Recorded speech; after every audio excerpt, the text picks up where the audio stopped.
नमस्कार, आप देख रहे हैं एनबी न्यूज और मैं हूं आपके साथ काजल ठाकुर। और राजधानी लाइव में सबसे पहले रुख करेंगे देश की औद्योगिक राजधानी मुंबई का। मुंबई में लगातार बढ़ते जा रहे कोरोना के मामलों के बावजूद लोग बिना मास्क के घूमते नजर आ रहे हैं। ऐसे लोगों के खिलाफ बीएमसी और मुंबई पुलिस लगातार कार्रवाई कर रही है, जिसके जरिए लापरवाह लोगों से जुर्माने के जरिए वसूले गए दंड से कोरोना के दौरान शहीद हुए पुलिसकर्मियों के घर संवारे जा रहे हैं। दरअसल बिना मास्क घूमने वालों से मुंबई पुलिस जो भी दंड वसूल रही है, उस रकम में अब मुंबई पुलिस 50% की हिस्सेदारी होगी और ये पैसा मुंबई पुलिस वेलफेयर फंड में जमा किया जाएगा, जिससे कोरोना से मरने वाले पुलिसकर्मियों के घर वालों को आर्थिक मदद की जा सके। और वहीं आधी बची हुई राशि मनपा के पास जमा की जाएगी। मुंबई पुलिस ने 20 फरवरी से अब तक 1,91,000 लोगों के चालान काट दिए हैं। तो लापरवाह लोगों पर बीएमसी अब सख्त हो गई है, बड़ी कार्रवाई की जाएगी। जो लोग बिना मास्क के अब घूमते हुए नजर आएंगे, उनके चालान काटे जाएंगे, जुर्माना उनसे वसूला जाएगा।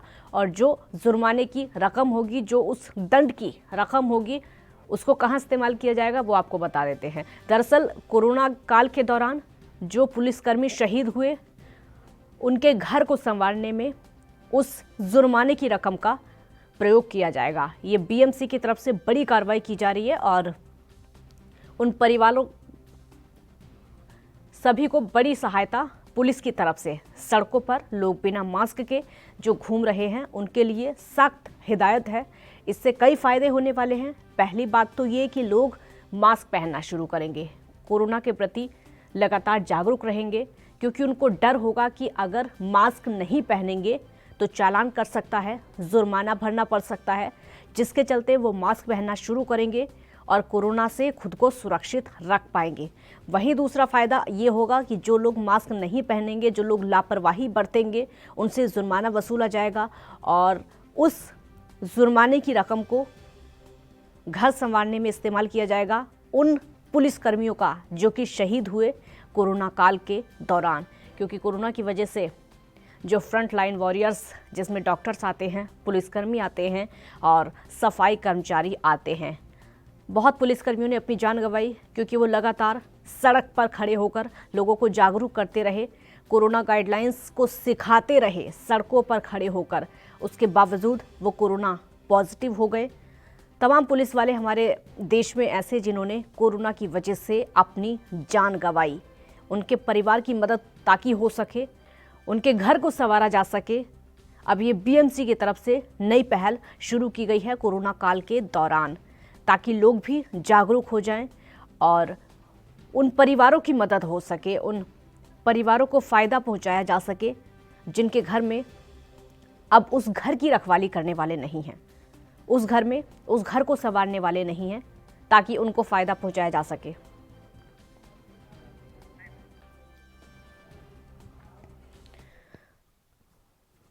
सत्य प्रकाश सोनी संवाददाता मुंबई से इस समय हमारे साथ लाइव जुड़ चुके हैं। सत्य प्रकाश, एक तरफ तो बीएमसी बड़ी कार्रवाई कर रही है कि अब जो लोग मास्क नहीं पहनेंगे उनसे जुर्माना वसूला जाएगा, लेकिन अब अच्छी बात यह है कि जो जुर्माने की रकम होगी उसको घर संवारने में इस्तेमाल किया जाएगा, उन पुलिस वालों का घर जो कि कोरोना काल में शहीद हुए।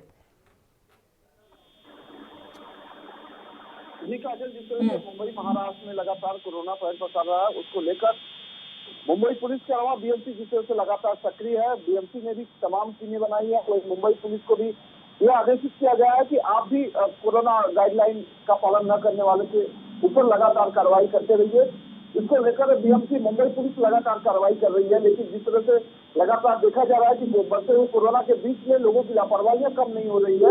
यही वजह है कि मुंबई पुलिस ने अब तक 1,91,000 से ज्यादा लोगों के ऊपर जुर्माने लगाए हैं, जिनमें करीब 3,81,00,000 रुपए वसूला गया है। तो जाहिर तौर पर एक बड़ी रकम है, लेकिन सबसे आम बात है कि ये रकम जो वसूली जा रही है वो उन शहीदों के परिवार को दिया जाएगा जो कोरोना काल में शहीद हुए। कोरोना को लेकर लोग कितने जागरूक हैं, क्योंकि लापरवाही इस समय महाराष्ट्र में बढ़ती जा रही है, जिसके चलते लगातार संख्या बढ़ती जा रही है मरीजों की। लोग जागरूक बिल्कुल नहीं है क्या?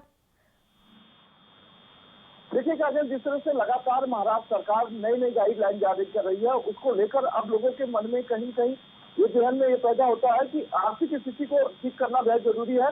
क्योंकि यही वजह है कि जब लोग अपने घरों से बाहर निकलते हैं, हालांकि पुलिस और बीएमसी के डर से भले ही मास्क लगाते हैं, लेकिन जैसे ही बीएमसी और पुलिस का डर खत्म हो जाता है, लोग मास्क हटा देते हैं।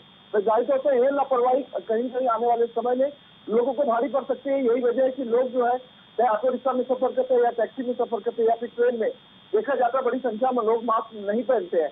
तो ऐसे में लगातार उन पर भी नजर रखने के लिए बीएमसी ने एक नई टीम बनाई है, जो रेलवे स्टेशन पे या फिर बस स्टॉप पे काम करेगी और उनके ऊपर नजर रखेगी। ये जो नई पहल है पुलिस की तरफ से, बीएमसी की तरफ से, कि लोगों से जुर्माना वसूला जाएगा, इसको लेकर जागरूकता आएगी और क्या लोग मास्क पहनना शुरू करेंगे, क्या लगता है? देखिए, मुंबई पुलिस के एक नई जिम्मेदारी के तहत बोला गया है कि पर डे हर पुलिस स्टेशन को 200 कार्रवाई करनी है। अब ऐसे में हर पुलिस कर्मी जो है उनके बीच मार्शल के साथ जो है रास्ते पे उतरते हैं और दोपहर शाम देर रात तक कार्रवाई की जाती है, जब तक 200 कार्रवाइयां पूरी नहीं हो जाती है। ऐसे में 200 कार्रवाइयां पूरी होने के बाद पूरा चिट्ठा जो है फाइनेंशियल डिपार्टमेंट को यानी कि एडमिन डिपार्टमेंट को सौंपना पड़ता है। उसके बाद अगले दिन की कार्रवाई के लिए नया टारगेट दिया जाता है, जो लगातार बीएमसी और मुंबई पुलिस कर रही है। अब ऐसे में लोगों की खुद की जिम्मेदारी बनती है कि आप जब भी बाहर जाए अपनी जिम्मेदारी के अलावा कोरोना की जो गाइडलाइन है, उनके जो नियम है, उसका भी पालन करें। इससे आप खुद भी सुरक्षित रहेंगे और आसपास के लोगों को भी सुरक्षित रख सकते हैं। लेकिन उसके बावजूद देखा जाता है कि तमाम लोग लापरवाही करते हुए नजर आते हैं।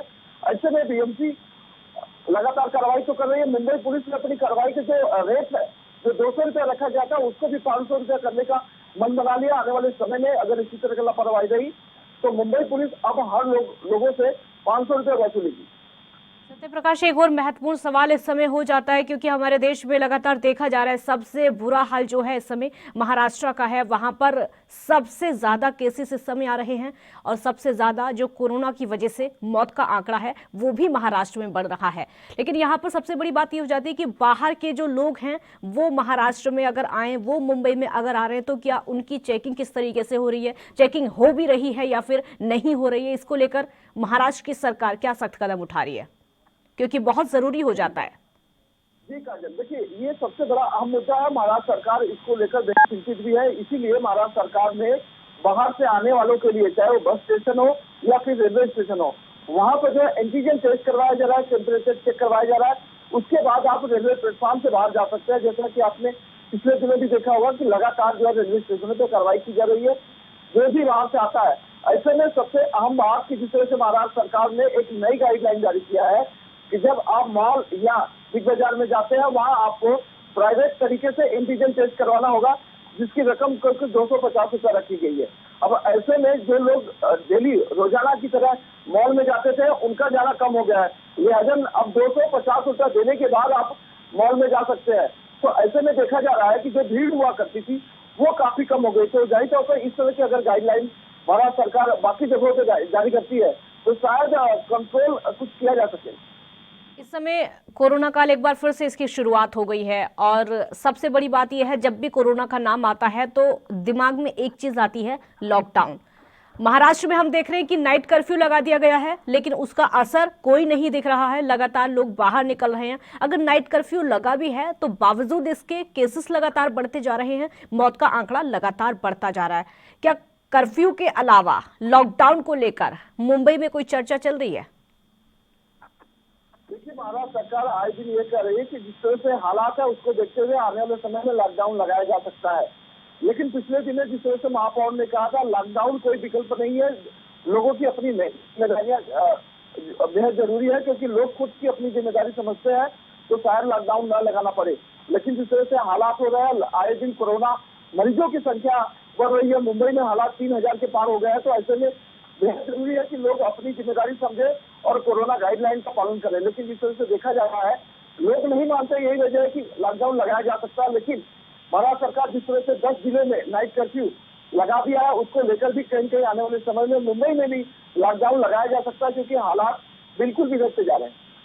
इस समय जो मुहिम चलाई गई है, जो शुरुआत की गई है बीएमसी की तरफ से, इसको लेकर बड़ा सवाल उठता है कि उन पुलिस वालों के घर संवारे जाएंगे जो कि कोरोना काल में शहीद हुए। अब सवाल ये है कि उन तक वो मदद कैसे पहुंचाई जाएगी और क्या जो वो दंड की रकम होगी उसका फायदा उनके परिवारों को मिल भी पाएगा या सिर्फ ये बातों में ही रह जाएगा?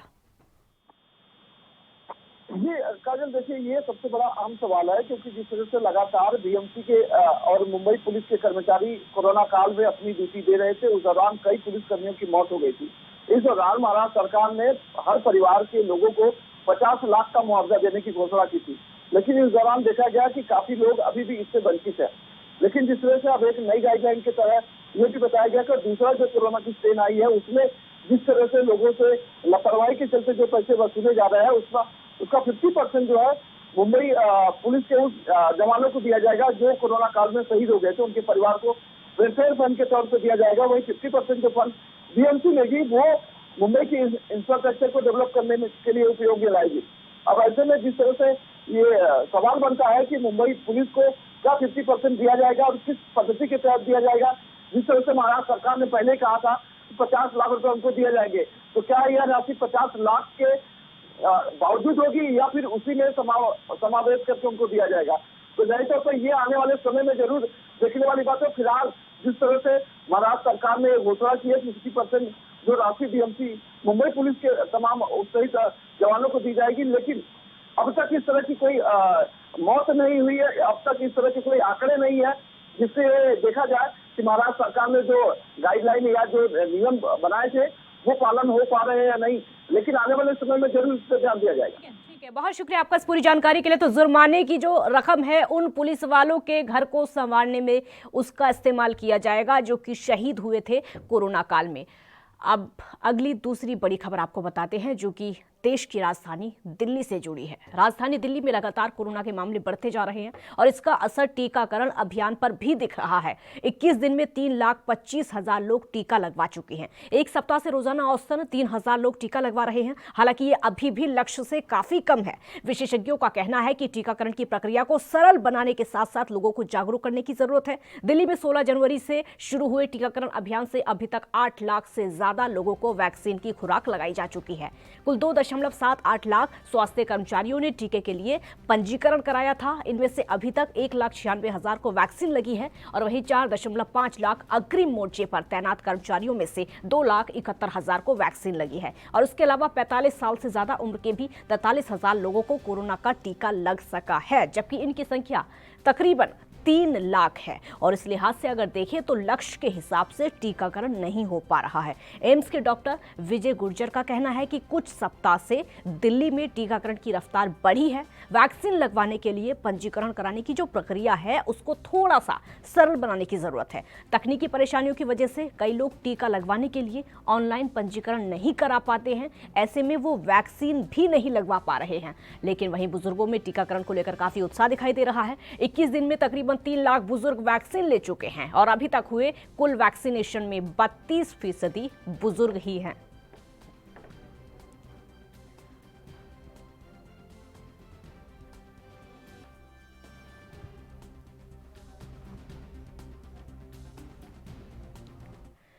और दिल्ली से संवाददाता हमारे साथ लाइव इस समय राजीव तिवारी जुड़ चुके हैं। राजीव, दिल्ली में इस समय कोरोना को लेकर क्या हालात हैं और वैक्सीनेशन को लेकर क्या हालात हैं, अपडेट बताइए सबसे पहले।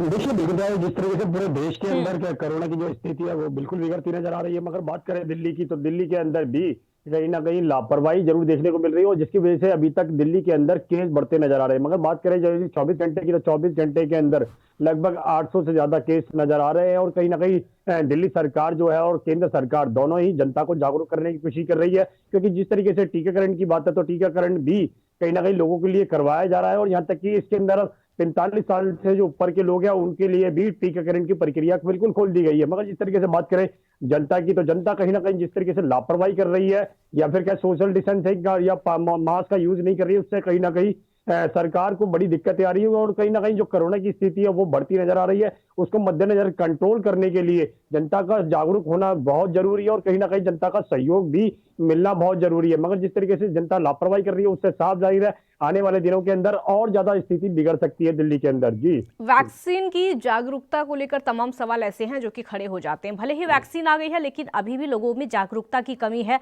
दिल्ली में क्या हालात है, जागरूकता किस वर्ग में ज्यादा है, बुजुर्गों में या फिर युवाओं में, किस वर्ग में ज्यादा उत्सुकता दिखाई दे रही है? और सबसे बड़ी बात यह है जागरूकता को लेकर, जागरूकता है भी या फिर नहीं है?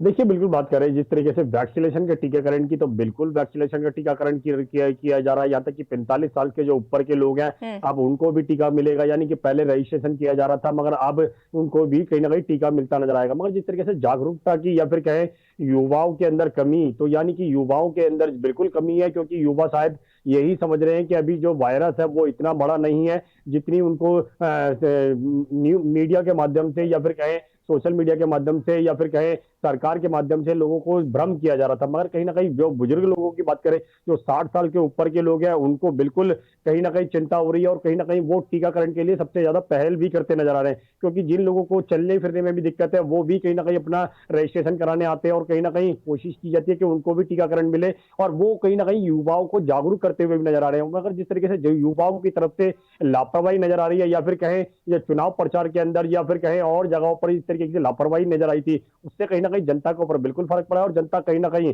लापरवाही जरूर बरतती नजर आ रही है। मगर बात करें जिस तरीके से मास्क ना लगाने की, तो कहीं ना कहीं अब सरकार ने कहीं ना कहीं इसके लिए जुर्माने की रकम बिल्कुल तय कर दी गई है। यहाँ तक कि जो लोग मास्क यूज नहीं कर रहे हैं, चाहे वो अपनी गाड़ियों के अंदर बैठ के भी यूज नहीं कर रहे हैं, तो कहीं ना कहीं उसके लिए भी जुर्माना किया जा रहा है। जगह जगह बड़े बड़े चौकों पर पुलिस सिविल डिफेंस के जवान लगाए गए हैं, और लगातार लोगों को समझाया भी जा रहा है। और लोग बात कई बार तो सिविल डिफेंस के जवानों से जो जुर्माना करते हैं उनसे लड़ भी पड़ते हैं कि आप लोग हमारे को जुर्माना क्यों कर रहे हैं, जब बड़े जो नेता हैं उनको जो प्रचार कर रहे हैं, चुनाव प्रचार में लगे हुए हैं, वहां पर कोरोना नहीं है कि आप लोग हमें को तंग करते हैं। मगर कहीं ना कहीं सोचे जो सिविल डिफेंस के जवान है वो कहीं ना कहीं समझाते हुए नजर आते हैं। और इसी के तरीके से कहीं ना कहीं जनता अगर जागरूक हो जाए, तो कहीं ना कहीं कोरोना की जो स्थिति है उसको कंट्रोल किया जा सकता है, और कहीं ना कहीं जो टीकाकरण की प्रक्रिया उसको भी कहीं ना कहीं रफ्तार मिलती नजर आएगी। जी, इस समय हम कई राज्यों में देख रहे हैं कि उन राज्यों में बाहर से जो लोग आ रहे हैं उनकी थर्मल स्कैनिंग एक बार फिर से शुरू हो गई है। उनकी जो जांच है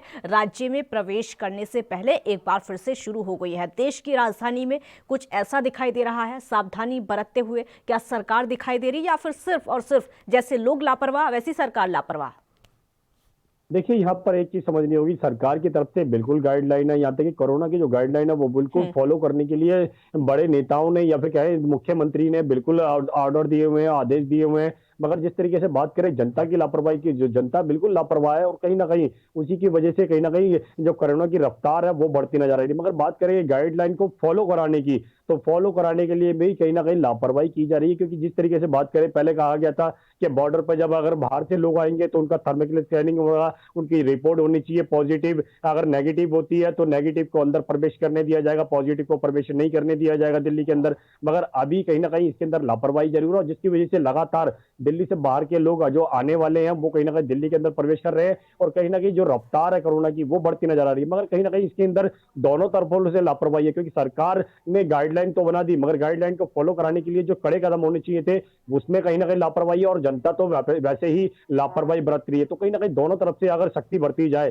तो कहीं ना कहीं कोरोना की जो स्थिति है, यानी कि 24 घंटे के अंदर जो 800 से ज्यादा का मामले सामने आ रहे हैं, उसमें कटौती होगी, और कहीं ना कहीं वैक्सीनेशन का जो काम है वो बढ़ता नजर आएगा। मगर जिस तरीके से मेडिकल डिपार्टमेंट के एक नर्स थी, उसको कहीं ना कहीं टीकाकरण के बाद भी कहीं ना कहीं वो पॉजिटिव हुई है, तो उससे भी कहीं ना कहीं लोगों के अंदर एक भ्रम फैला हुआ है कि जब टीकाकरण हो रहा है उसके बाद भी अगर पॉजिटिव आ रहे हैं, नेगेटिव पॉजिटिव आ रहे हैं, और कहीं ना कहीं संक्रमण फैल रहा है, तो कहीं ना कहीं टीकाकरण का कराने का फायदा क्या है? ये युवाओं के अंदर है। मगर जो बुजुर्ग लोग हैं वो कहीं ना कहीं जनता को भी जागरूक कर रहे हैं, और युवाओं को भी, कि जब बुजुर्ग लोग आगे आ सकते हैं तो युवाओं को भी आगे आना चाहिए। जी, स्कूल और कॉलेज को लेकर कई राज्य फैसला ले चुके हैं, चाहे वो पंजाब की सरकार हो या फिर महाराष्ट्र की सरकार हो। स्कूल कॉलेज एक बार फिर से बंद करने का फैसला ले लिया गया है, क्योंकि पहले जब कोरोना काल की शुरुआत हुई थी उस समय स्कूल को बंद कर दिया गया था, कॉलेजों को भी बंद कर दिया गया था। अब धीरे धीरे जैसे ही रफ्तार खत्म हुई उसके बाद फिर से शुरुआत होती है, लेकिन जब दूसरी पीक की शुरुआत हुई है तो सरकार की तरफ से फैसला लिया गया है कि बच्चों को सुरक्षित रखने के लिए, छात्रों को सुरक्षित रखने के लिए एक बार फिर से स्कूल कॉलेज को बंद कर दिया जाए। दिल्ली सरकार की तरफ से कोई ऐसा फैसला, कोई नई गाइडलाइंस? देखिए, बिल्कुल दिल्ली सरकार की तरफ से बात करें तो दिल्ली सरकार ने अभी जो 9वीं क्लास के से ऊपर की जो क्लासें हैं, यानी कि 9वीं से 10वीं 11वीं 12वीं, इनकी जरूर क्लासें खोली गई है, क्योंकि ये एग्जाम के मद्देनजर रखते हुए खोली गई हैं। मगर जिस तरीके से बात करें 8वीं से पहली क्लास तक की, उनके लिए बिल्कुल स्कूल बंद है अभी, और सरकार इसके लिए कड़े कदम उठाने के चक्कर में लगी हुई है। और कहीं ना कहीं लोगों को भी जागरूक किया जा रहा है कि अपने बच्चों को आप स्कूल ना भेजें। अगर आपको लगता है स्कूलों के अंदर सुरक्षित नहीं है तो कहीं ना कहीं उनको अपने घर में रखें, ऑनलाइन पढ़ाई कराएं। मगर जिस तरीके से बात करें 9वीं क्लास से ऊपर की, तो कहीं ना कहीं स्कूल जरूर खोले गए, मगर इसके नीचे की क्लासों के लिए अभी दिल्ली सरकार तैयार नहीं है। और जिस तरीके की परिस्थिति बनी हुई है उससे लगता है कि अभी शायद आने वाले समय के अंदर अगर आंकड़े बढ़ते हैं तो कहीं ना कहीं 9वीं क्लास को भी बंद किया जा सकता है। जी, हम अभी मुंबई का भी अपडेट ले रहे थे, वहां पर जो लापरवाही दिखाई दे रही है सबसे ज्यादा मास्क को लेकर और सोशल डिस्टेंसिंग को लेकर। लगातार लोग इसको लेकर लापरवाह बने हुए हैं और यही वजह है लोगों को खामियाजा भुगतना पड़ रहा है। वहां पर लगातार कोरोना केसेस की संख्या बढ़ती जा रही है। क्या देश की राजधानी के भी वही हालात हैं और क्या यही रीजन है?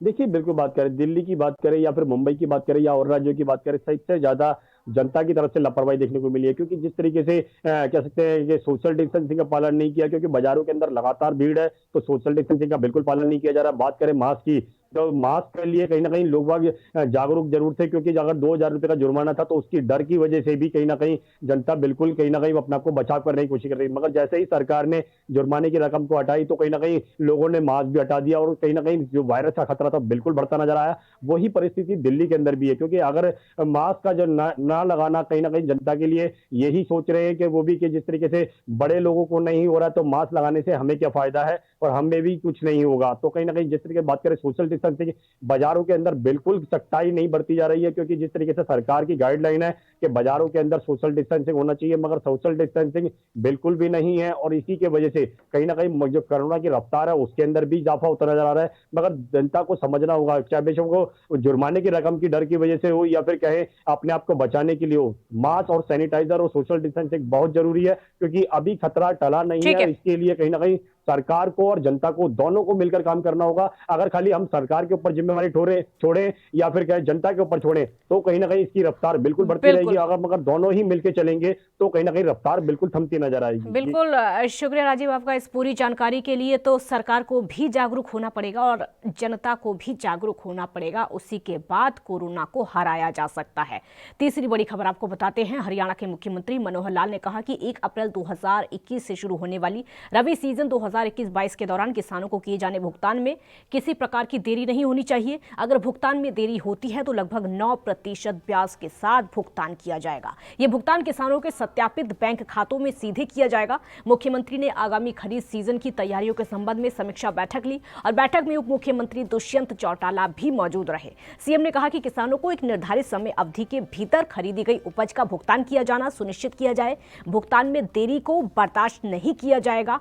समय पर भुगतान हो ये सुनिश्चित करने के लिए जिम्मेदारियां तय की जानी चाहिए। तो 1 अप्रैल से रबी सीजन शुरू होगा, जिसको लेकर सरकार पूरी तरीके से तैयार है ताकि किसानों को भुगतान में जरा सी भी देरी ना हो।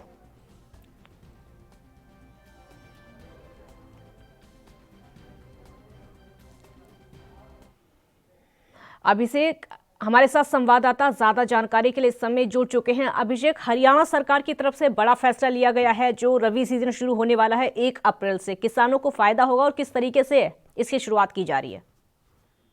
जी बिल्कुल, देखिए जो सरसों और गेहूं की जो फसल है, रबी की फसल, 1 अप्रैल से जो है हरियाणा सरकार की ओर से खरीदारी की जो है तैयारियां की जा रही है। 1 अप्रैल से इन दोनों फसलों की खरीद शुरू हो जाएगी। बाकी जो फसलें हैं उसके बाद जो है बाकी फसलें 10 अप्रैल से उनकी खरीद जो है आरंभ की जाएगी। इसी को लेकर कल समीक्षा बैठक जो की गई मुख्यमंत्री मनोहर लाल द्वारा जो है उनकी अध्यक्षता में थी और वहीं उप मुख्यमंत्री दुष्यंत चौटाला भी इस बैठक में मौजूद रहे और तमाम जो अधिकारी थे इस विभाग से जुड़े हुए उन वीडियो कॉन्फ्रेंसिंग के जरिए जो है वो इस बैठक में शामिल रहे। वही मुख्यमंत्री ने साफ तौर पे ये कहा कि जो इसमें अगर जो भुगतान में जो देरी होती है इन फसलों की, अगर खरीद सरकार करती है और किसान को इसमें भुगतान में देरी किसी भी तरह से अगर देरी की जाती है तो उसको 9% ब्याज जो है उसके खाते में दिया जाएगा। उसकी फसल का जो पैसा है अगर वो देर से उसको मिलता है तो उसका 9% जो ब्याज है वो सरकार वहन करेगी।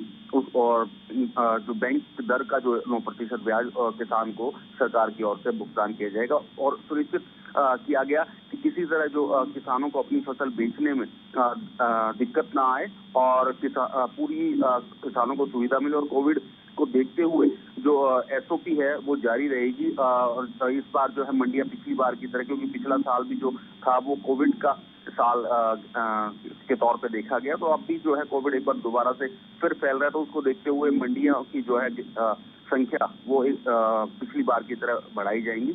और सोशल डिस्टेंसिंग और मास्क वगैरह जो एसओपी जो है उसका हिदायत जो दी गई है कि उसके सख्ती से जो है इन मंडियों में इन खरीद केंद्रों में जो है बरती जाएगी। एक बड़ा सवाल है, खरीद इस बार भी वैसी ही होगी जैसी हर बार होती है या फिर इस बार कुछ अलग होने वाला है?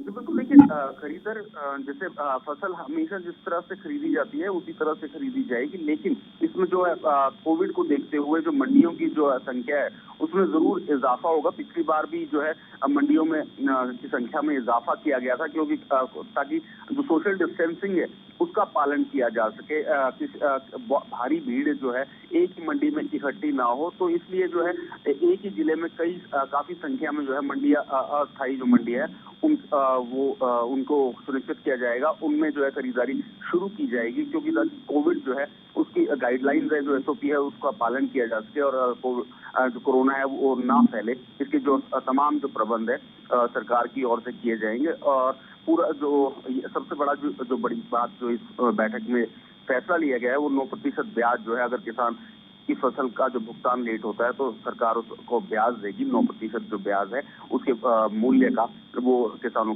को दिया जाएगा। ठीक है अभिषेक, बहुत शुक्रिया आपका इस पूरी जानकारी के लिए। तो सीएम ने खरीद को लेकर कहा है कि 1 अप्रैल से जो खरीद शुरू होगी किसानों को फायदा हो ये सुनिश्चित किया जा सके, और जो उनकी रकम है वो भी लगातार उनको दी जाएगी, वो भी ब्याज समेत। राजधानी लाइव में फिलहाल इतना ही। आप देखते रहिए एनबी न्यूज। नमस्कार।